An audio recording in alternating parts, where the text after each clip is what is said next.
over the past couple of years, but especially in the past couple of months since I have become certified Fast Like a Girl coach with Dr. Mindy Powers, I have been diving deep into the world of our hormones, our sex hormones, and it's absolutely fascinating. And I so wish that I had learnt this when I was younger. But so I just wanted to share a little bit about progesterone and estrogen. Now, she talks about them being twin sisters.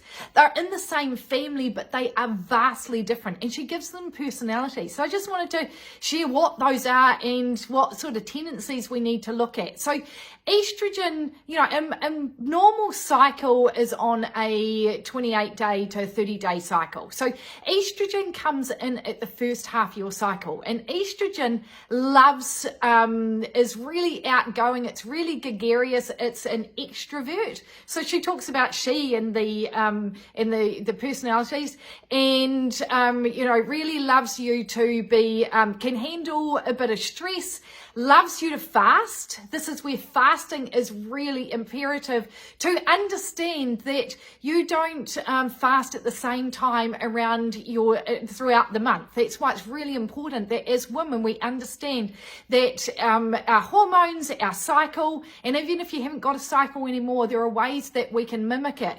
But you need to time your fast differently, because your hormones need different, have different needs. So estrogen, as I said, loves fasting. It loves you to keep your glucose low. So that's where a low sugar, a keto diet works really well. Whereas on the flip side, so in the middle, we've got testosterone, which is in the ovulation phase. And I'm not going to go into detail about that right now. There's another video. But then after ovulation, it's when progesterone starts to peak. So you've got estrogen, which is at its low, and then progesterone is starting to peak. Now, progesterone is completely different than estrogen.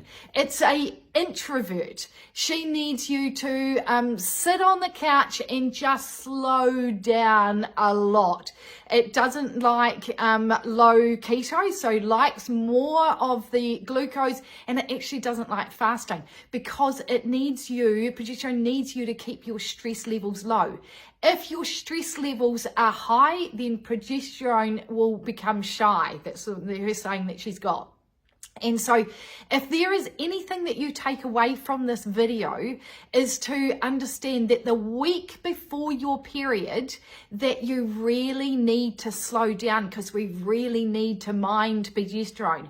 So if you have got major PMS symptoms, and that is often the cause of, because you haven't slowed down the week before your period. If you've gone into perimenopause and you've got haemorrhaging, or you've got like really bad clotting, that's because you also didn't mind progesterone. So even if you haven't got a cycle, there are times throughout your month that you need to just be honoring progesterone and slowing down, saying no to social occasions. It's not when we want to fast. It's not when we want to do really hard out exercise. It's when we want to be doing more of the slower, like the stretching, the yoga, or going out for walks. And whereas estrogen can allow you, as I said, it likes a high stress, it doesn't mind high stress, likes a low carb keto, and you can be more social, more outgoing. But in that latter part of your cycle, it's when you need to just slow down.